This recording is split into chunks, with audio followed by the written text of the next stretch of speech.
नमस्कार, बहुत स्वागत है आपका विस्तार न्यूज। आप देख रहे हैं शाम के 6 बज चुके और मैं हाजिर हूं न्यूज अपडेट को लेकर। मध्य प्रदेश और छत्तीसगढ़ की तमाम बड़ी खबरों की बात होगी, लेकिन खबर उनकी भी बात होगी जिनका सरोकार या मतलब मध्य प्रदेश और छत्तीसगढ़ से भी है। शुरुआत उस खबर से जिसको लेकर चर्चा सबसे ज्यादा है। बात नीट की कर रहे हैं। नीट यूजी मामले को लेकर आज सुप्रीम कोर्ट में सुनवाई हुई। सुप्रीम कोर्ट में आज हुई सुनवाई में कई मसलों को लेकर चर्चा हुई और अब सुनवाई को कल तक के लिए टाल दिया गया है। मंगलवार को फिर से सुप्रीम कोर्ट इस मामले की सुनवाई करेगा। कोर्ट ने आईआईटी दिल्ली के निदेशक को मंगलवार दोपहर 12 बजे तक मेडिकल प्रवेश परीक्षा नीट के विवादित प्रश्न के सही उत्तर पर राय बनाने के लिए संबंधित विषय के 3 एक्सपर्ट की एक टीम गठित करने के लिए कहा है, ताकि कुछ छात्रों ने जो शिकायत दर्ज कराई थी कि प्रश्न क्रमांक 19 के 2 विकल्पों के लिए अंक देने के एनटीए के फैसले को चुनौती दी गई थी। याचिकाकर्ता छात्र का कहना है कि उसने नेगेटिव मार्किंग के डर से उस प्रश्न को छोड़ा था और यही बात याचिका में लिखी गई थी और इसी की जांच करेगी अब आईआईटी की एक्सपर्ट कमेटी की टीम। नीट मामले को लेकर सिर्फ सुप्रीम कोर्ट में ही सुनवाई नहीं हुई, संसद में भी हंगामा हुआ। संसद में हंगामा देखने को मिला। राहुल और अखिलेश यादव ने क्या कुछ कहा है सरकार को घेरते हुए, सुनिए।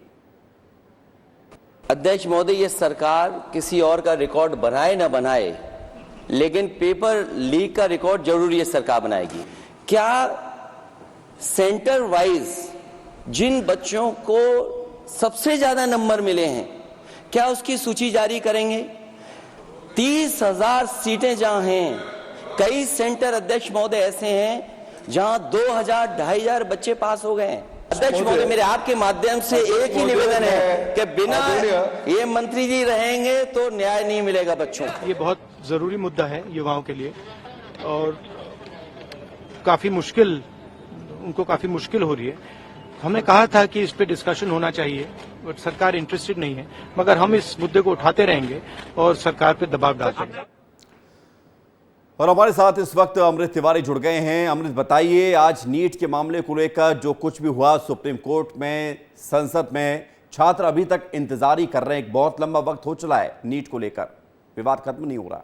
देख, सुप्रीम कोर्ट में जब सुनवाई चल रही थी तो आज सबको उम्मीद थी कि शायद इसमें कुछ फैसला आए, लेकिन जब ये बहस जब शुरू हुई तो याचिकाकर्ता की तरफ से जो वकील थे नरेंद्र हुड्डा, उनकी तरफ से दलील रखी गई, जिसमें उन्होंने साफ पहले ही बातों को दोबारा उन्होंने दोहराया कि देखिए, जो परीक्षा है वो लीकेज जो 4 तारीख से पहले की है और इस लीक के चलते है परीक्षा का जो सैंक्टिटी है वो बड़े स्तर पे प्रभावित हुई है। इसके बाद दूसरे और याचिकाकर्ता के वकील भी इसमें शामिल हुए, उन्होंने भी अपनी दलील रखी और आज एक खास बात ये देखने को मिली कि जो इंडिविजुअली जो लोग आए थे, जिनके मामले को सूचीबद्ध किया गया था, उनके वकीलों ने भी अपनी दलील पेश की और सबने जो है अपनी अपनी बात रखी। हालांकि कोर्ट इस नतीजे पे जरूर पहुंचा कि अगर परीक्षा में गड़बड़ी हुई है तो वो स्ट्रॉन्ग रूम से पहले ही परीक्षा के पेपर जो है वो बाहर निकाल लेगी। अमृत, 5 सेकंड में अगर बता सके तो कल क्या कोई निर्णय आ सकता है या अभी सुनवाई ही चलती रहेगी कुछ दिन?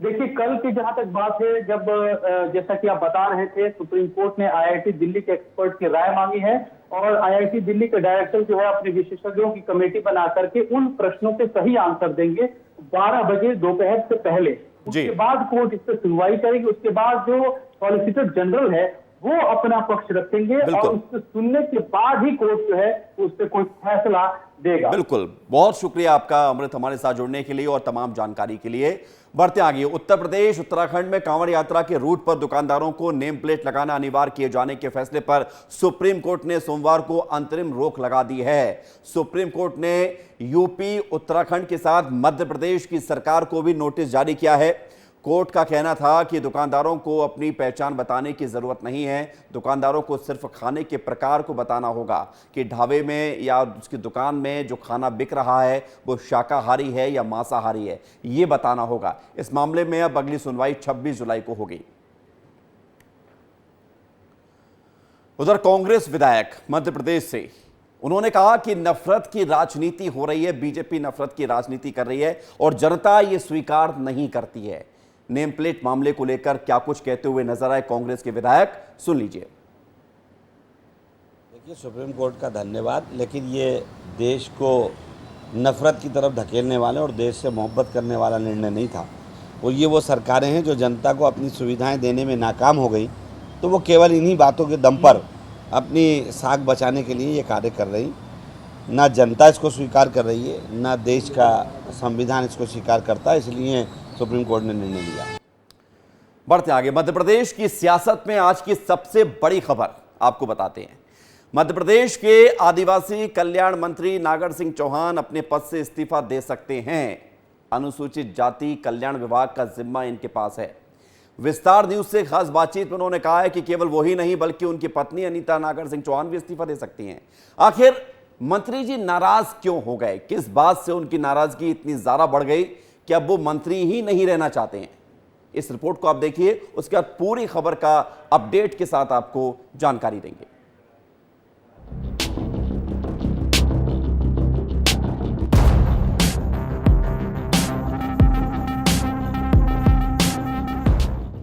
मध्य प्रदेश की सियासत में आज बहुत बड़ी हलचल देखने को मिल रही है। एमपी की बीजेपी सरकार में कैबिनेट मंत्री नागर सिंह चौहान को गुस्सा आ गया है। मंत्री जी इतने नाराज हो गए हैं कि अपने पद से इस्तीफे की पेशकश भी कर दी है। यानी जिस मंत्री पद के लिए सालों साल कोई नेता मेहनत करके मंत्री बनने का सपना देखता हो, वही मंत्री पद अब नागर सिंह चौहान को नागवार है। अनुसूचित जाति कल्याण विभाग के मंत्री नागर सिंह चौहान के पास एक दिन पहले तक वन एवं पर्यावरण विभाग भी था, लेकिन अब नहीं है और इसी बात से मंत्री जी नाराज हो गए। राजपुर झाबा रतलाम की जो आदिवासी भाई बहन, उनसे मुझसे बहुत अपेक्षा है। अब मुझे लगता है कि मैं अनुसूचित जाति विभाग के पद पर रहते हुए मेरे समाज की मैं ठीक से सेवा नहीं कर सकता हूं, इसलिए मुझे लगता है कि मुझे इस्तीफा दे देना चाहिए।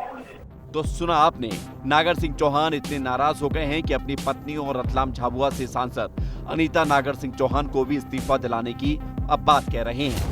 लगातार कांग्रेस जीत रही थी और ऐसी परिस्थितियों में मेरी धर्मपत्नी को टिकट दिया और हमने यहाँ पे विजय हासिल की है। अनीता जी भी नाराज होंगी सबसे, तो उनको भी जानकारी लगी तो उनका क्या रिएक्शन था? उनका क्या रिएक्शन था? इस्तीफा देगी। अब आप ये भी जानिए कि जिस मंत्री को वन एवं पर्यावरण का विभाग मिला, यानी रामनिवास रावत, उनका इस विवाद में क्या रिएक्शन है वो भी सुन लीजिए। आवाज ही नहीं है इसमें। कुल मिलाकर एमपी की सियासत में नागर के नाराज होने के बाद हड़कंप मच गया। उधर कांग्रेस नागर सिंह चौहान मामले को लेकर अब तंज कसती हुई नजर आ रही है। मैं उनसे अनुरोध करूंगा कि ना चौहान साहब, अब डटे रहे ना। अगर आप वास्तव में आदिवासी हो तो आदिवासियों वाला दिखाना आप, कि अगर आपके साथ मोहन यादव ने या भारतीय जनता पार्टी ने गलत करा और आपका अहित हुआ है तो हम आपके साथ हैं, लेकिन आप साथ डटे रहना। इस्तीफा दें ये उनका खुद का अधिकार है, लेकिन वो इस मुद्दे पर डटे रहें। ऐसा नहीं हो कि दोबारा उनको कोई दूसरी चीज। और इस वक्त की बहुत बड़ी खबर आपको बताते हैं। नागर सिंह चौहान को लेकर जो सबसे बड़ा खुलासा विस्तार न्यूज ने किया था, विस्तार न्यूज पहुंचा है नागर सिंह चौहान के पास और विस्तार न्यूज से नागर सिंह चौहान ने एक्सक्लूसिव बातचीत में बहुत बड़ी बात कह दी है।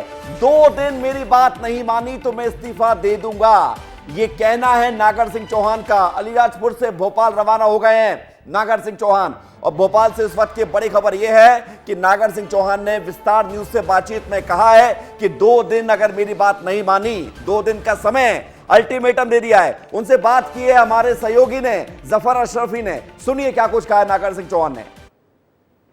इस वक्त हमारे साथ मंत्री नागर सिंह चौहान सीधे बातचीत करने के लिए जुड़ चुके हैं, भोपाल जाने की तैयारी में हैं। सर, वन पर्यावरण मंत्री आप थे उससे पहले, अब जो है उसके बाद में ये एक लिस्ट आती है, क्या कुछ कहेंगे इसको लेकर? देखिए, आज मैं सुबह से ही आपने जो मेरी पत्रकार वार्ता हुई उसमें सुना होगा और अभी मेरे पास माननीय मुख्यमंत्री जी और प्रदेश अध्यक्ष जी का फोन मेरे पास आया, संगठन महामंत्री जी का, और अब मैं आगे का जो विषय है मैं अभी भोपाल जाके करूँगा।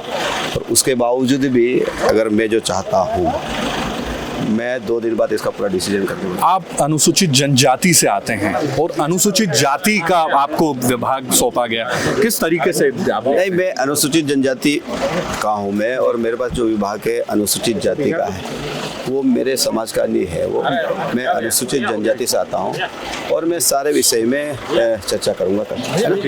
ये थे हमारे साथ में मंत्री नागर सिंह चौहान।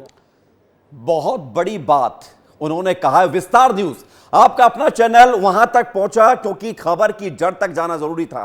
2 दिन का समय दिया गया है। श्याम सिंह तोमर हमारे साथ जुड़ गए सीधे भोपाल से, उनकी तरफ रुख करते हैं। श्याम, ये बताइए, जो नागर सिंह चौहान कह रहे हैं उनको भोपाल बुला लिया गया है, मुख्यमंत्री ने बात की है, पार्टी के अध्यक्ष ने बात की है, संगठन महामंत्री ने बात की है, लेकिन तेवर कड़क नजर आ रहे हैं मंत्री के।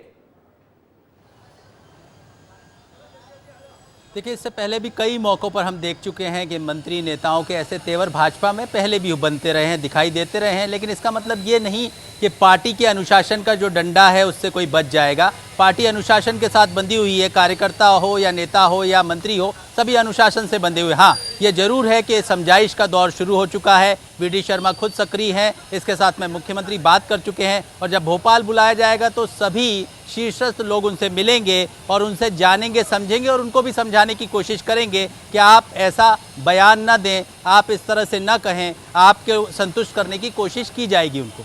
लेकिन यहां पर सवाल इस बात को लेकर है श्याम कि लगातार नागर सिंह चौहान ये बात कह रहे हैं कि मैं अनुसूचित जनजाति का हूं, मुझे अनुसूचित जाति विभाग का मंत्रालय जो है मेरे पास बचा हुआ है उसका मैं क्या करूंगा। पत्नी को भी लेकर वो दबाव बनाने की कोशिश कर रहे हैं कि उनका भी इस्तीफा करा देंगे। तो क्या दबाव वाली ये सियासत है? 2 दिन में कुछ ऐसी खबर निकलकर सामने आई कि सब कुछ ठीक हो गया, ऑल इज वेल, या फिर इसके परिणाम दूसरे चाहिए? देखिए, मुझे ये लगता है कि 2 दिन में ये समझाइश का दौर चलेगा, रूठने मनाने का जो ये दौर चल रहा है उसमें सब कुछ ठीक हो जाएगा। बिल्कुल जो है स्थिति अभी समंदर में जो है जो तेज़ी से लहरें जो है दिखाई दे रही हैं हमको, वो सद जाएगा, वो जो रूठे हुए उनको मना लिया जाएगा। जहाँ तक सवाल इस बात का है तो ये कहाँ लिखा हुआ है कि जो अनुसूचित जनजाति का जो व्यक्ति है वो अनुसूचित जाति का विभाग नहीं देख सकता। हाँ, ये जरूर है, उनकी चिंता इस बारे में थी क्योंकि वो जो है अनुसूचित जनजाति से आते हैं, तो उनको जो है अपने क्षेत्र में विकास करना था, आदिवासियों का, वनवासी भाई बहनों का जो उनको विकास करना था, तो उन्होंने सोचा था वन विभाग के मार्फत वो ऐसा कर पाएंगे।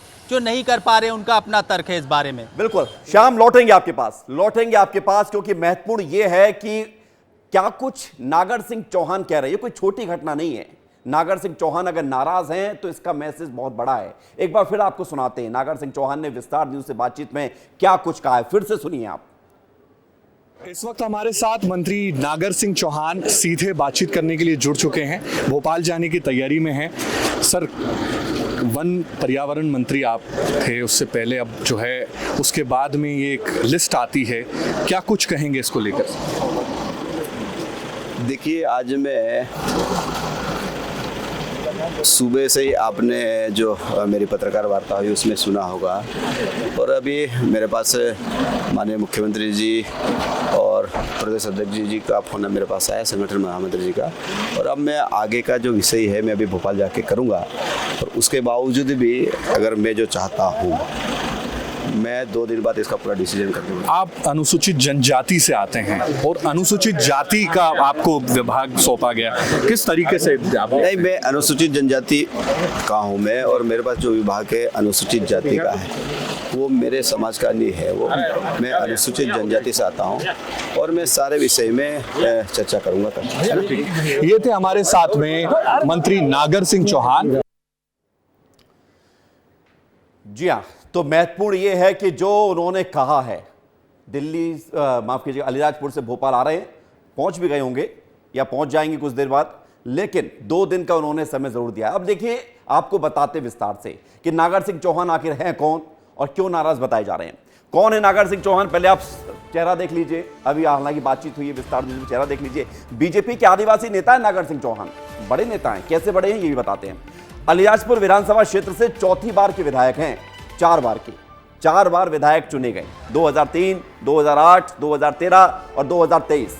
18 छोड़ दिए जाए तो लगातार वो विधायक बनते आ रहे हैं। सिर्फ 18 में विधायक नहीं बन पाए। 25 दिसंबर 2023 को पहली बार कैबिनेट मंत्री पद की शपथ ली थी, पहली बार, और उसके बाद इसी मंत्री पद को अब वो त्यागना चाहते हैं। रतलाम की वर्तमान सांसद अनीता चौहान इनकी पत्नी है। अनीता नागर सिंह चौहान, नाम सुना होगा आपने, कांतिलाल भूरिया को उन्होंने हराया, ये भी इस्तीफा दे सकती है, खबर ये भी है।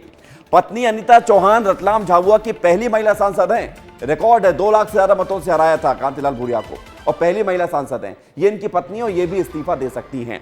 अब नाराज क्यों है नागर, ये भी आप जान लीजिए। कल तक वन एवं पर्यावरण के साथ अनुसूचित जाति कल्याण विभाग के मंत्री थे। ये कल तक था। अब क्या हुआ? कल ही रामनिवास रावत को, जो कांग्रेस से बीजेपी में आए, उनको वन एवं पर्यावरण विभाग मिला, यानी कि इनका एक विभाग उठा के रामनिवास रावत को दे दिया गया। यहीं से नाराजगी शुरू हो गई। अब सिर्फ अनुसूचित जाति कल्याण विभाग के मंत्री रह गए हैं नागर सिंह चौहान। एक ही विभाग है, वो भी अनुसूचित जाति विभाग का, और यही वो कह रहे हैं कि मैं तो अनुसूचित जनजाति का हूं, क्या करूंगा इस विभाग का। नागर सिंह चौहान का कहना है कि बिना बताए विभाग ले लिया गया, चर्चा ही नहीं हुई कि आपसे विभाग ले रहे हैं, आपका क्या कहना है। उनसे बिना बताए विभाग ले लिया गया, मंत्री को पता ही नहीं चला कि और उनका विभाग दूसरे मंत्री को दे दिया गया। यही है नाराजगी की मुख्य वजह नागर सिंह चौहान की, और इसी वजह से नागर सिंह चौहान नाराज हैं। और सबसे महत्वपूर्ण बात है कि अब वो भोपाल आ रहे हैं। पत्नी अनीता चौहान भी दे सकती हैं सांसद पद से इस्तीफा, जिसको लेकर हम आपको जानकारी दे रहे थे। और हमने आपको जो जानकारी दी है वो महत्वपूर्ण है। जफर अशरफी जिन्होंने बात की नागर सिंह चौहान से। जफर, हमने आपकी बातचीत सुनी है, तेवर कड़क नजर आ रहे हैं। अभी भी नागर सिंह चौहान के तेवर सख्त हैं, भले ही भोपाल बुलावा आ गया हो उनको। देखिए विवेक, जिस तरीके से हमने जब उनसे बातचीत की तो वो बड़े गुस्से में और नाराज दिखाई दिए, और नाराज इसी बात को लेकर है कि उनका विभाग दूसरे को क्यों दे दिया गया। जिस क्षेत्र से वो आते हैं वो आदिवासी इलाका है, पूरा उनमें उनका रौब जमा हुआ रहता है। वो एक उस क्षेत्र के बड़े नेता माने जाते हैं, क्योंकि 4 बार के वो विधायक हैं और कांग्रेस से संघर्ष करते हुए वो जीतते आ रहे हैं। लेकिन जिस तरीके से उनका विभाग उनसे बिना पूछे दिया गया और उनसे बात भी नहीं कि उनकी पत्नी जी कद्दावर माने जाने वाले नेता का बिल्कुल। जफर, आपकी आवाज बीच में लेकर जो है जी, आपकी आवाज वॉइस ब्रेक हो रही है, दोबारा कोशिश करेंगे। फिलहाल के लिए शुक्रिया आपका। तो जफर हमें बता रहे थे कि किस तरह से बातचीत हुई और क्या इसके मायने निकाले जाएंगे। बढ़ेंगे आगे। बॉलीवुड के जाने माने सिंगर जुबिन नौटियाल बागेश्वर धाम पहुंचे, जहां सिंगर जुबिन नौटियाल ने बाबा बागेश्वर की जन्मभूमि पहुंचकर बुंदेली भोजन किया। इस दौरान बागेश्वर सरकार ने अपनी जन्मभूमि से जुड़ी हुई बचपन की यादें भी साझा की। बागेश्वर सरकार और जुबिन नौटियाल के बीच गुरु पूर्णिमा महोत्सव और बागेश्वर सरकार के बचपन से आज तक की यात्रा पर चर्चा हुई। बागेश्वर धाम आज सबसे पहले तो एक बहुत पावन दिन में मुझको और मेरे परिवार को, मैं माता पिता के साथ आया हूँ। गुरुदेव का आशीर्वाद मिला। गुरु पूर्णिमा के दिन यहाँ पे तमाम भक्तों के बीच और गुरुदेव के सामने गीत गाने का मौका मिला। बाबा जी के दर्शन होकर के, महाराज जी के साथ बैठ करके, महाराज जी से 4 चीजें सीख करके, मुझे लगता है अब आगे का सारे दिन बहुत अच्छे जाने वाले। बढ़ते आगे। इंदौर हाईकोर्ट में धार भोजशाला मामले को लेकर सुनवाई पूरी हुई। हाईकोर्ट ने अब इस मामले को आगे बढ़ा दिया है। हाईकोर्ट ने कहा है कि मामला सुप्रीम कोर्ट में लंबित है। सर्वे रिपोर्ट के क्रियान्वयन पर स्टे लगाया हुआ है, इसलिए उच्च न्यायालय सभी पक्षों को सुनने की स्थिति में तब तक नहीं रहेगा जब तक कि सुप्रीम कोर्ट अपना स्टे नहीं हटाती है। सुप्रीम कोर्ट में इस मामले की सुनवाई अब 30 जुलाई को होगी। 30 तारीख तय है। मुस्लिम पक्ष के वकील सलमान खुर्शीद ने उच्च न्यायालय से मांग की है कि रिपोर्ट बड़ी होने के चलते 4 हफ्ते का समय दिया जाए। इस पर उच्च न्यायालय ने कहा है कि सुप्रीम कोर्ट का स्टे हटने के बाद ही आगे की कार्रवाई होगी। इंदौर के युग पुरुष धाम में बच्चों की मौत पर हैरान कर देने वाली खुलासा या नई जानकारी सामने आई है। रिपोर्ट सामने आने के बाद कार्रवाई करते हुए जिला कलेक्टर ने आश्रम संचालिका अनीता शर्मा को हटा दिया है। साथ ही जांच के दौरान यह तथ्य निकलकर सामने आया है कि 10 बच्चों की मौत हुई थी, जिनमें से 4 का पोस्टमार्टम भी नहीं कराया गया। शव परिजनों को सौंप दिया गया था। जांच में यह भी पता चला है कि खराब पानी पीने की वजह से कुल 89 बच्चे बीमार हुए थे। आश्रम में 30 जून से 2 जुलाई के बीच बच्चों की मौत का मामला सामने आने के बाद उच्च स्तरीय कमेटी का गठन किया गया था, जिन्होंने फिर जांच की है। टोटल डेथ्स जो है वो 10 हुई हैं। जो घटना जिस समय हुई है, अगर उसके पिछले 4-5 दिनों की बात करें, कुछ जो डेड बॉडीज थी उनको बिना पीएम के ही परिजनों को सौंपने की बात भी रिपोर्ट में आई है। तो निश्चित रूप से ये काफ़ी गंभीर चीज़ें हैं, और जो भी लापरवाही है वो जो उनके बायलॉज हैं और जो हमारे अनुदान की शर्तें हैं उनके तहत कार्रवाई हो रही है। अभी आपराधिक प्रकरण जैसी कोई कार्रवाई नहीं। उधर गुना के वंदना कॉन्वेंट स्कूल में संस्कृत और हिंदी बोलने पर टीचर ने माइक छीन लिया था, ऐसी खबर सामने आई थी। ऐसा कहा गया। अब इस मामले के सामने आने के बाद गुना के विश्व हिंदू परिषद और छात्र संघ के नेताओं को जब सूचना लगी तो छात्र संघ के कार्यकर्ताओं ने स्कूल पहुंचकर प्रदर्शन करना शुरू किया, नारेबाजी भी की, जिसकी सूचना मिलते ही मौके पर प्रशासन पहुंचा, कार्यकर्ताओं को समझाने की कोशिश की।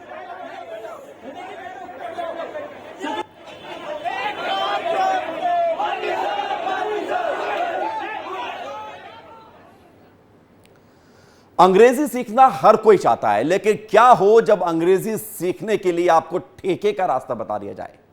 ऐसा हुआ है बुरहानपुर में, जहां अंग्रेजी कैसे सीख सकते हैं और दिन दहाड़े अंग्रेजी सिखाई जा रही है, इस पर अब आपत्ति भी दर्ज कराई गई है। मामला पूरा क्या है, इस रिपोर्ट में आप देखिए। जिन लोगों की अंग्रेजी अच्छी नहीं होती वो इंग्लिश सीखने के लिए क्लासेस ज्वाइन करते हैं, कोचिंग जाते हैं, यानी ये वो प्रयास हैं जो अंग्रेजी सीखने के लिए जरूरी है। लेकिन क्या हो जब आपको ये बताया जाए कि अंग्रेजी सीखने के लिए आपको शराब के ठेके पर जाना है और ठेके पर जाकर आप अंग्रेजी बोलने लगेंगे। देखिए इस पोस्टर को। दिन दहाड़े अंग्रेजी सिखाने का दावा बुरहानपुर में किया जा रहा है। शराब दुकान है, उसके पास एक होर्डिंग पोस्टर लगा है जिसमें साफ तौर पे लिखा है कि दिन दहाड़े इंग्लिश बोलना सीखे ठेका। हमको ये बोर्ड देखकर ऐसा लगा मानो कोई कोचिंग क्लास हो पास में। दुष्प्रभाव जो है स्कूली बच्चों पे पड़ रहा है। ये रोड है, रोड लगा हुआ है, आसपास से बच्चे निकलते बच्चे गुजरते हैं, वो पढ़ के इसको किस तरीके से लेंगे, क्या लेंगे, ये समझना बड़ी कठिन बात होगी। एक धारणा है कि शराब पीकर अक्सर अंग्रेजी में बात होती है, लिहाजा यही बात का तर्क लोग दे रहे हैं और बोर्ड को हटाने की मांग भी कर रहे हैं। आज स्कूल के बच्चे आते जाते रहते हैं तो वो देखते हैं ना कि यानी दिन दहाड़े इंग्लिश बोलना सीखे, यानी उनका कहने का मतलब ऐसा हो रहा है कि कोई भी बच्चा या पिए और यानी इंग्लिश बोलना सीखे। तो ऐसे तो सर यानी अच्छी अच्छी कोचिंग क्लासेस पढ़ी है, वहाँ से बच्चे पढ़ाई कर रहे हैं, और वो जो आने जाने वाले लोग हैं जो यानी पढ़े लिखे ग्रेजुएट लोग हैं, वो पढ़ के उनको यानी ध्यान भटकता है। मामला गंभीर है और अंग्रेजी सिखाने के नाम पर भद्दा मजाक किया जा रहा है, लिहाजा विस्तार न्यूज ने कलेक्टर से इस मामले में बात की। कलेक्टर ने कहा कि इस पर कार्रवाई होगी। अभी आपके माध्यम से मुझे इस बारे में सूचना मिली है, इसमें हम अपने आबकारी अधिकारी के माध्यम से कार्रवाई करेंगे। अंग्रेजी सिखाने के नाम पर किया गया यह प्रचार बहुत ज्यादा आपत्तिजनक के साथ विवादित भी है। सोचिए उन छात्रों पर क्या असर पड़ेगा जो वाकई में अंग्रेजी सीखने के लिए प्रयास कर रहे हैं और किसी कोचिंग या ट्यूशन को ढूंढ रहे हैं। ऐसे में ये प्रचार न सिर्फ उन्हें एक पल के लिए भ्रमित करेगा, साथ ही शराब को शिक्षा से जोड़कर ये देखा जा रहा है, जो कि बेहद गलत है। ब्यूरो रिपोर्ट, विस्तार न्यूज। है ना जी मामला, लेकिन ये मध्य प्रदेश है, अजब मध्य प्रदेश की गजब कहानी आपको हम ऐसे ही बताते रहते हैं जब जब नहीं आती है। अब खबर एक और है, एक तस्वीर है, वो बेहद खास है। तस्वीर है श्योपुर से। आपने अक्सर खूंटे पर गाय, भैंस, बकरी या किसी जानवर को बंधा हुआ देखा ही होगा क्योंकि उसी से बांधा भी जाता है। लेकिन क्या हो जब उस खूंटे से किसी ऐसे जानवर को बांध दिया जाए जिसको देखकर लोगों के होश उड़ जाते हैं। चंबल है, श्योपुर से खबर है। इसकी तस्वीर हम आपको दिखाते हैं सबसे पहले, उसके बाद उसका विश्लेषण करते हैं। ये तस्वीर जो आप देख रहे हैं, ये मगरमच्छ है, ये खूंटे से बंधा हुआ है। श्योपुर के लोगों को जब मगरमच्छ दिखा तो खूंटे से इसको बांध दिया गया। ये मगरमच्छ आपको नजर आ रहा है, इसको खूंटे से यहां बांध दिया गया है। तस्वीर आप देखिए, ये खूंटा है और ये मगरमच्छ बंधा हुआ है। अब इस मगरमच्छ को बांधने की जैसी खबर वन विभाग को लगी श्योपुर में, तुरंत वन विभाग दौड़ा आया। इस तस्वीर को आप अपनी टीवी पर भी देखिए, क्योंकि महत्वपूर्ण है इस तस्वीर को दिखाना और इस दिलेरी को दिखाना। ये देखिए, मगरमच्छ को खूंटे से ही बांध लिया लोगों ने। किसान के घर में मगरमच्छ निकला, ग्रामीणों ने रस्सी के जरिए इसको खूंटे से बांध दिया। यह मगरमच्छ बिलवाड़ी गांव में निकला था। जैसे ही वन विभाग को इसकी सूचना मिली, तुरंत वन विभाग की टीम यहां पहुंची, रेस्क्यू कराया और उसके बाद मगरमच्छ को फिर चंबल नदी में छोड़ दिया। बढ़ते आगे, मध्य प्रदेश के मुख्यमंत्री डॉक्टर मोहन यादव भोपाल के हमीदी अस्पताल पहुंचे, जहां उन्होंने अस्पताल की सुविधाओं का जायजा लिया। साथ ही साथ सीएम ने अस्पताल में भर्ती मरीजों और उनके परिजनों का हाल भी जाना। इस दौरान सीएम मोहन यादव ने डॉक्टरों और अधिकारियों को जरूरी दिशा निर्देश भी दिए हैं। तस्वीर आपको भोपाल की हमीदी अस्पताल से दिखा रही हैं।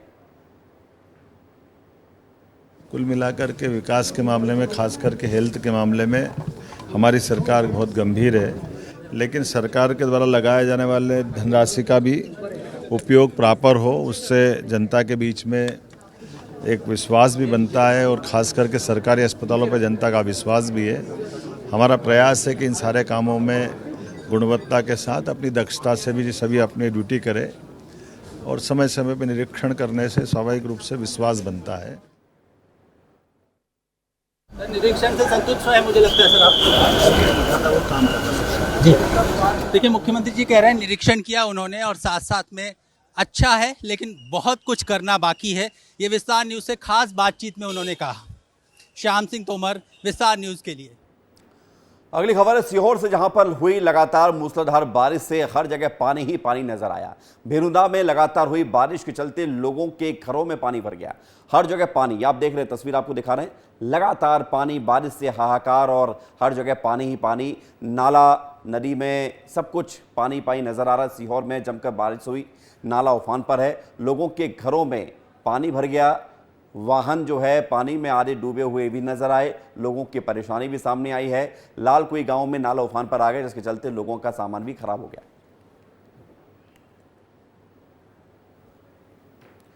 और आइए अब आपको बालाघाट के एक ऐसे जुर्म की कहानी बताते हैं जिसे देखकर आप कांप जाएंगे, क्योंकि रिश्तों को तार तार कर देने वाला एक मामला सामने आया है। कहानी एक पिता और बेटे से जुड़ी हुई है, देखिए रिपोर्ट। वारदात तो 2 साल पुरानी है, लेकिन जुर्म अब साबित हो गया है। जो सच बाहर निकलकर सामने आया है उसने सनसनी फैला दी है।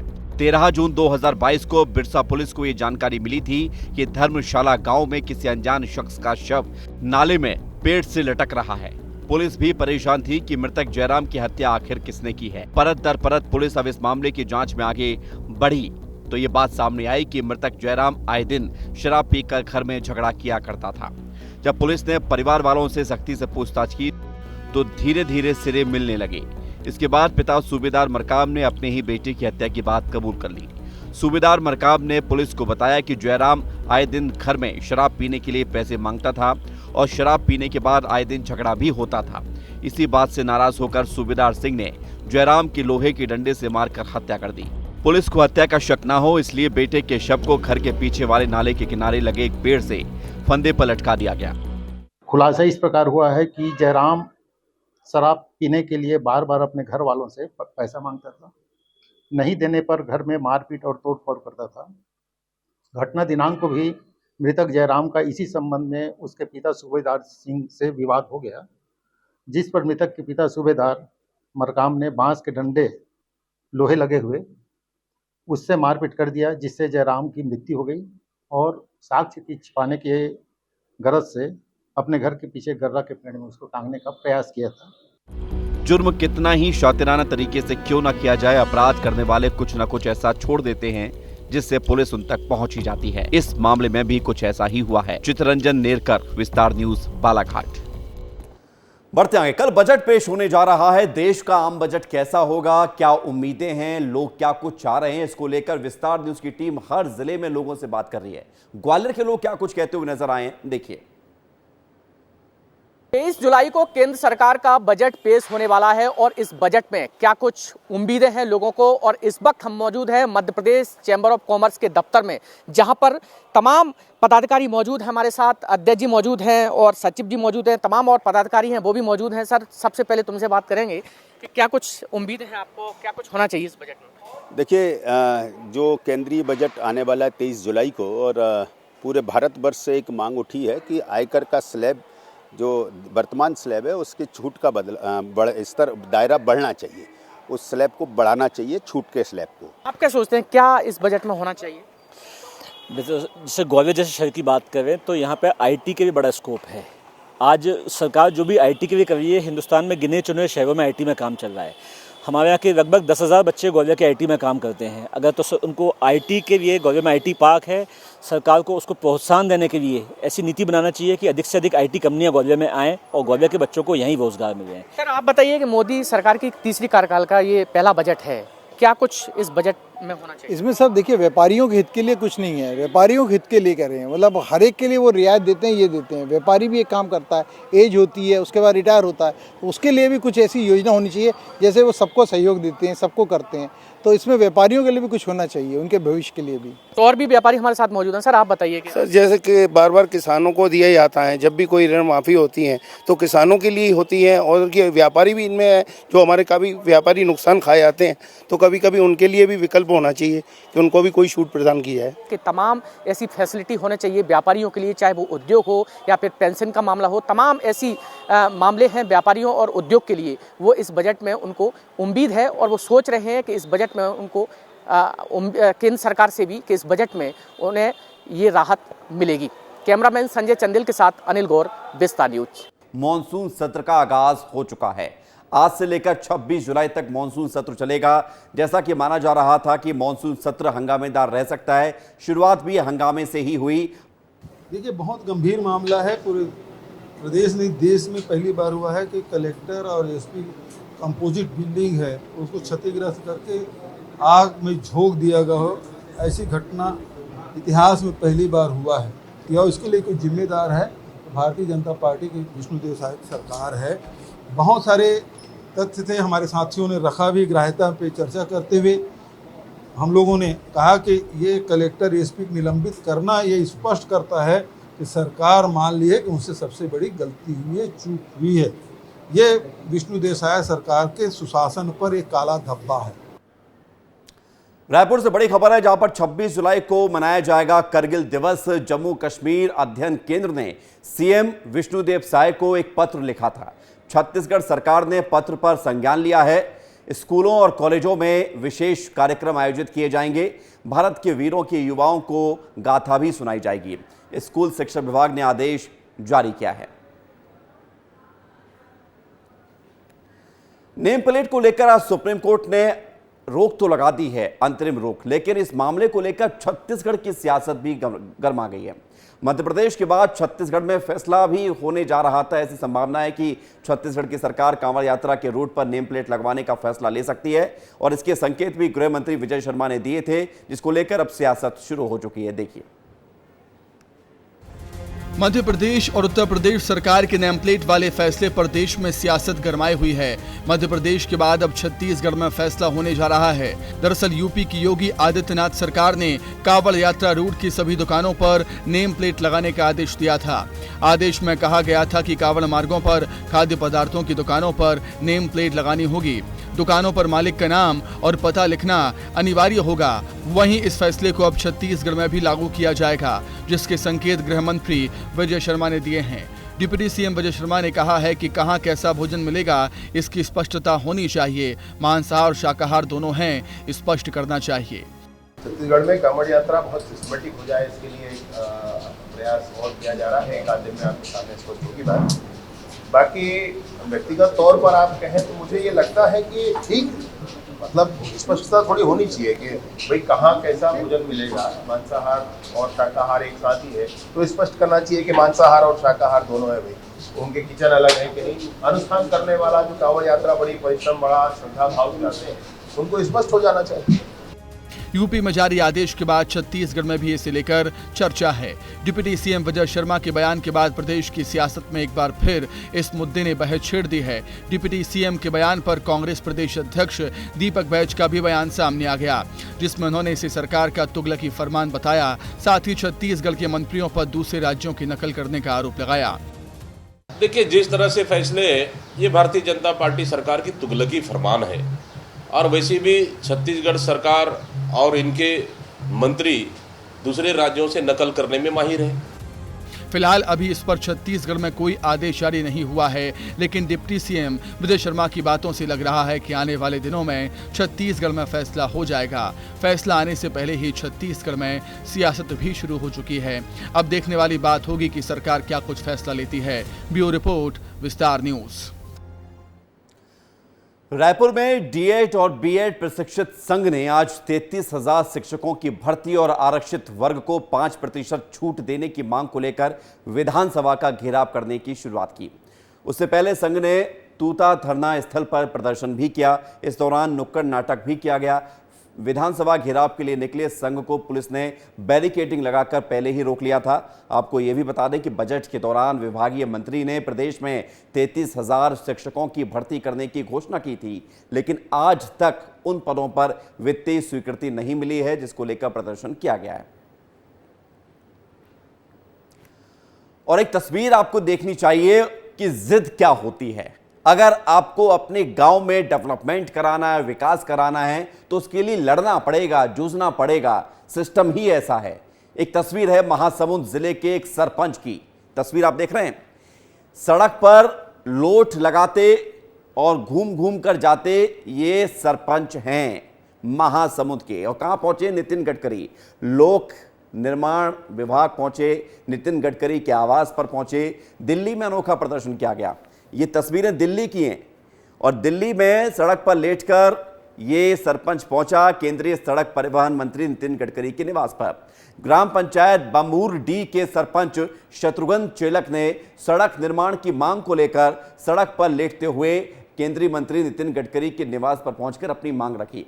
ग्राम बावनकेरा से रामा डबरी तक 2,53,71,000 रुपए की स्वीकृत पक्की सड़क के शीघ्र निर्माण की मांग की और इस अनोखे प्रदर्शन को लेकर अब चर्चा की जा रही है। कई वर्षों से, जब से भारत देश आज़ाद हुआ है, तब से इस गांव में रोड रास्ता नहीं है, न इस गांव राजस्व विभाग में नहीं जुड़ा है, जिस कारण से ग्राम पंचायत बमुड़ी के आश्रित गांव रामा डबरी मूलभूत सुविधा से वंचित है। यहाँ जल जीवन मिशन का भी पानी टंकी का काम पेंडिंग पड़ा हुआ है। बमुड़ी में तो पानी टंकी ही नहीं है।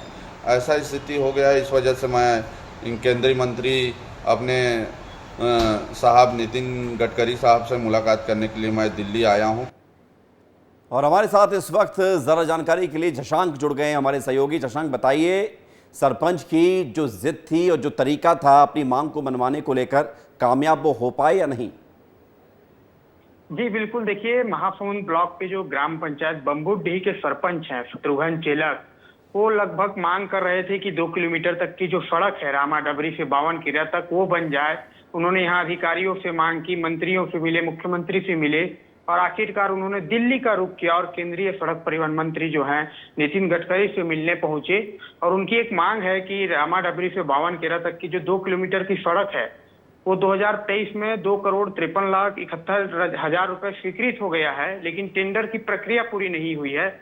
इस कारण ग्रामीणों को काफी नुकसान हो रहा है और जो रामा डबरी है वो बरसात में टापू बन जाता है और अभी उनकी मुलाकात नहीं हो पाई है और वो लगे हुए हैं दिल्ली में ही। ये जो बात है, ये प्रयास है, इस प्रयास की तो सराहना करनी होगी, क्योंकि सरपंच छत्तीसगढ़ से दिल्ली पहुंचे हैं और दिल्ली पहुंचकर सड़क पर लोट लगाइए कि सड़क बने। ये प्रयास की तो सराहना होनी चाहिए। जी बिल्कुल, प्रयास की सराहना होनी चाहिए। और सरपंच जो है दिल्ली पहुंचे हैं तो रामा डबरी के जो ग्रामीण हैं उन्होंने चंदा करके सरपंच को पैसा दिया है कि आप जाइए दिल्ली और बात रखिए मंत्री जी से ताकि हमारी सड़क बन जाए। आप सोच सकते हैं ग्रामीण कच्ची सड़क से कितने परेशान हैं कि ग्रामीण जो है चंदा इकट्ठा किए हैं, सरपंच साहब को दिए हैं और दिल्ली गए हैं और अपनी मांग रखने गए हैं। जी, बहुत शुक्रिया आपका हमारे साथ जुड़ने के लिए और तमाम जानकारी के लिए। छत्तीसगढ़ को लेकर हम बात कर ही रहे हैं लगातार। विधानसभा सत्र आज से शुरू हुआ है, मानसून सेशन है। मानसून सत्र में तमाम मुद्दों को लेकर चर्चा भी हुई, हंगामा भी हुआ। बोलेरो बाजार हिंसा को लेकर भूपेश बघेल ने सरकार को घेरा, हमने बात भी सुनाई, दोबारा फिर सुनाएंगे। लेकिन भूपेश बघेल जब सरकार को घेरते हुए नजर आए तो इसके बाद जवाब दिया है डिप्टी सीएम विजय शर्मा ने। उनका भी बयान सामने आया है, वो क्या कुछ कहते हुए नजर आए हैं वो भी आप सुन लीजिए। ना स्वीकारोक्ति है कि उस समय हम भटक गए, एफआईआर नहीं हुआ, परंतु अभी जाकर के एफआईआर हुआ और कार्रवाई जांच करना पड़ेगा। पहले तो किन किन कारणों से नहीं हुई, अधिकारियों ने नहीं किया, किसके निर्देशन पर नहीं किया, बहुत सारी बातें। बात निकलेगी तो दूर तलक जाएगी।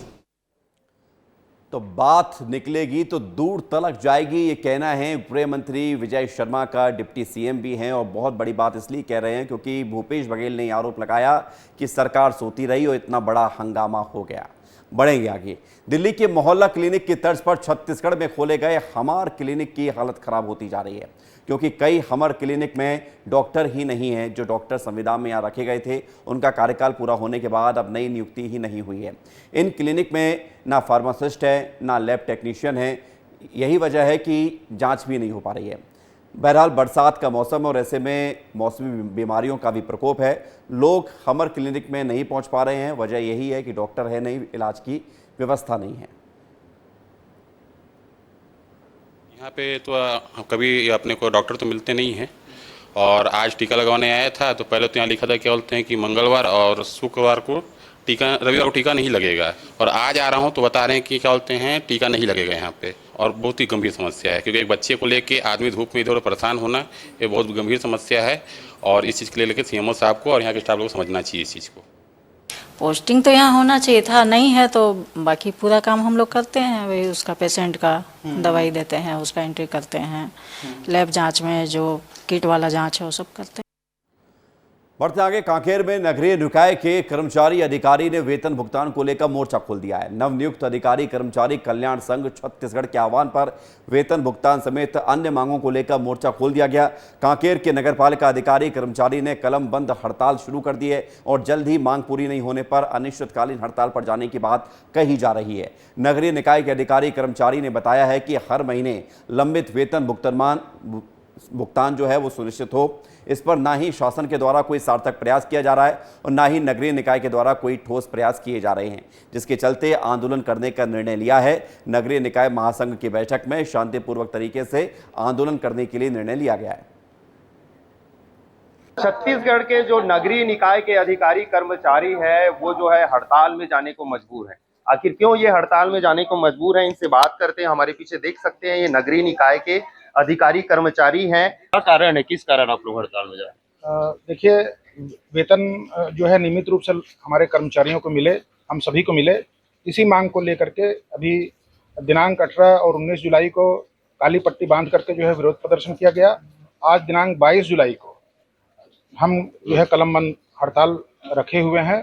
आगामी 29 जुलाई को हमारे प्रांत स्तरीय 200 कर्मचारी अधिकारियों का डेलीगेशन जो है राज्य शासन से अपनी मांग को लेकर के जाएगा मिलने के लिए, और हमारी मांग यही है कि लोगों को नियमित रूप से वेतन मिलता रहे। नगरीय निकाय के कर्मचारी हैं जो हड़ताल में हैं, आगे अगर ये हड़ताल में जाते हैं तो नगर पालिका के जो मूलभूत सुविधाएं का जो काम है वो भी एक तरह से ठप पड़ सकता है। अब देखना ये होगा कि इनकी मांग कब पूरी होती है, इनको कब जो है वेतन समय पर मिल जाता है, ये आने वाला समय ही बताएगा। तामेश्वर सिन्हा, विस्तार न्यूज, कांकेर।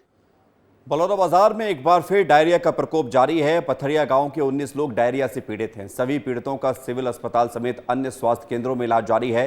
स्वास्थ्य विभाग की टीम कैंप लगाकर प्रभावितों की जांच कर रही है। दूषित पानी का इस्तेमाल करने से डायरिया फैलने की आशंका जताई जा रही है। उधर बिलासपुर से खबर है, जहां पर सबसे बड़े अस्पताल सिम्स की स्थिति बेहद खराब है। इतने बड़े मेडिकल कॉलेज में थायराइड, B12, हीमोग्लोबिन जैसे 6 तरह की जांच ही बंद है। ब्लड शुगर जैसी जांच भी इसमें शामिल है। सबसे बड़ी समस्या ये है कि जिस जगह पर ब्लड सैंपल कलेक्शन सेंटर तैयार किया गया वहां हर दिन 2 से 3 मरीज बेहोश हो रहे हैं। इसका कारण है कि ये जगह जाँच केंद्र के लिए उपयुक्त नहीं है, फिर भी इसे सिम्स प्रबंधन ने ब्लड कलेक्शन सैंपल के तौर पर तैयार किया है। गरियाबंद मुख्यालय से महज 3 किलोमीटर दूर भूतेश्वर महादेव का मंदिर है। यहाँ का शिवलिंग लगातार बढ़ रहा है और अभी इस शिवलिंग की लंबाई 80 फीट है। आज सावन का पहला सोमवार है, इसलिए ये कहानी आपको बतानी ज़रूरी है। ये स्थान पहाड़ों और सुंदर वनों से घिरे वादियों के बीच है। इसकी लंबाई और चौड़ाई के चलते इसे विश्व का सबसे विशालतम शिवलिंग का भी दर्जा मिला हुआ है। यहाँ 12 महीने यानी कि हर पूरे साल भर भारत के कोने कोने से लोग पहुँचते हैं और श्रद्धालु दर्शन पूजन करते हैं। भीड़ तो लगभग 15-20 साल अच्छा, अब दिनों दिन बढ़ते जाते हैं। कितना संख्या में आते हैं? लाखों तो नहीं, तब 40-50 के यार हर उत्सव में आते हैं। हर उत्सव में भूतेश्वर नाथ महादेव एक शिवलिंग ही नहीं, विश्व का सबसे बड़ा शिवलिंग है, इसलिए बहुत प्रसिद्धि है। हम पुराने जमाने के हमारे लोग हैं, बुजुर्ग लोग हैं गरियाबंद के, और हमारे दादा परदादा लोग सभी लोग बताते हैं कि इस शिवलिंग की ऊंचाई पहले 7 से 8 फीट की हुआ करती थी। आज ये 70 फीट की ऊंचाई पे है और इसका ऊंचाई दिन प्रतिदिन बढ़ रहा है। लोगों का ऐसा मानना है, इसका व्यास भी बहुत बड़ा फैला हुआ है।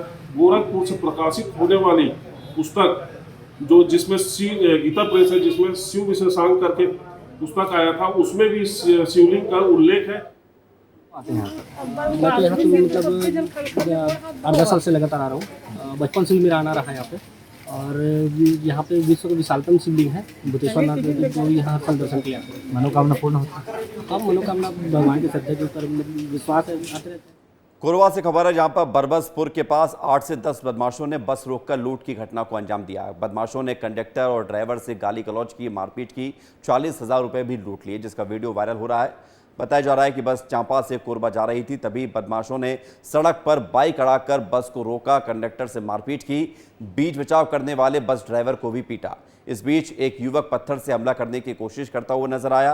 बदमाश लूटपाट की घटना को अंजाम देकर फरार हो गए। सबसे बड़ी बात यह है कि बस में सवार यात्री एवं राहगीर मूक दर्शक बने रहे, किसी ने भी कंडक्टर और ड्राइवर को बचाया ही नहीं। फिलहाल पुलिस अज्ञात बदमाशों के खिलाफ केस दर्ज कर रही है। बिलासपुर के स्वर्गीय BR यादव खेल मैदान में आर्चरी, हॉकी और कबड्डी के खिलाड़ी प्रैक्टिस करते हैं, लेकिन खिलाड़ी जहरीले जीव जंतु के डर के बीच खेल की प्रैक्टिस करने के लिए मजबूर हैं। खेल विभाग बारिश के बाद यहां उग चुके झाड़ियों की सफाई नहीं करवा रहा। यही कारण है कि यहां आए दिन सांप और नेवले निकल रहे हैं।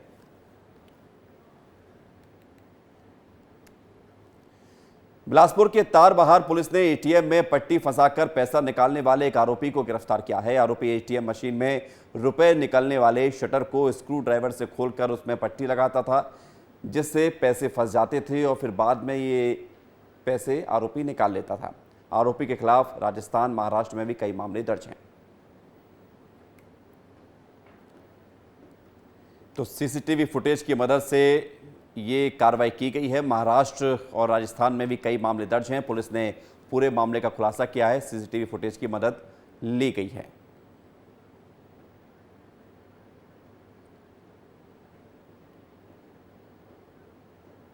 और कल केंद्र सरकार अपना बजट लेकर आ रही है। बजट को लेकर अलग अलग वर्ग की अलग अलग राय है। विस्तार न्यूज की टीम ने रीवा जिले के ग्रामीण इलाके में युवाओं से बातचीत की, साथ ही साथ छत्तीसगढ़ के रायपुर में भी लोगों से बातचीत की है। क्या कुछ कहना है उनका, देखिए।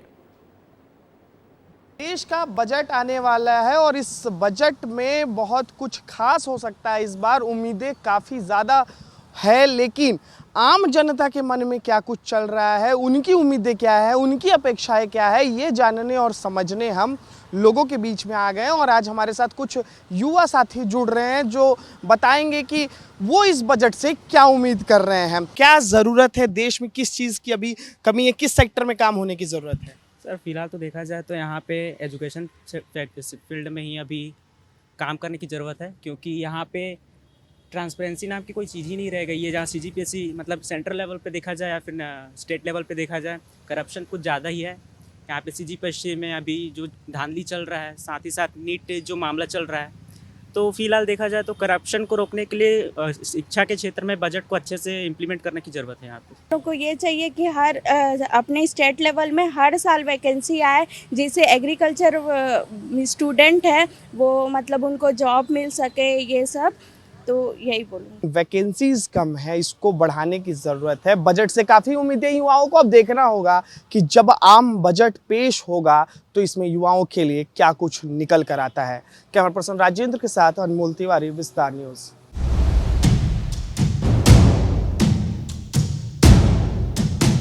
जी हाँ, तो छत्तीसगढ़ के युवा बजट में क्या चाहते हैं ये हमने आपको बताया, चर्चा की, क्योंकि देश में मौजूदा वक्त में सबसे ज्यादा संख्या युवाओं की ही है। कल वित्त मंत्री निर्मला सीतारमण बजट पेश करेंगी और लगातार 7वीं बार वो बजट पेश करेंगी। अब देखना ये होगा कि देश भर से जो युवा, महिला और अलग अलग वर्गों की डिमांड है कि बजट में उनके लिए ये होना चाहिए, वो होना चाहिए, कल ही पता चलेगा कि कल बजट में उनके लिए क्या खास होने जा रहा है। फिलहाल न्यूज अपडेट में इतना ही।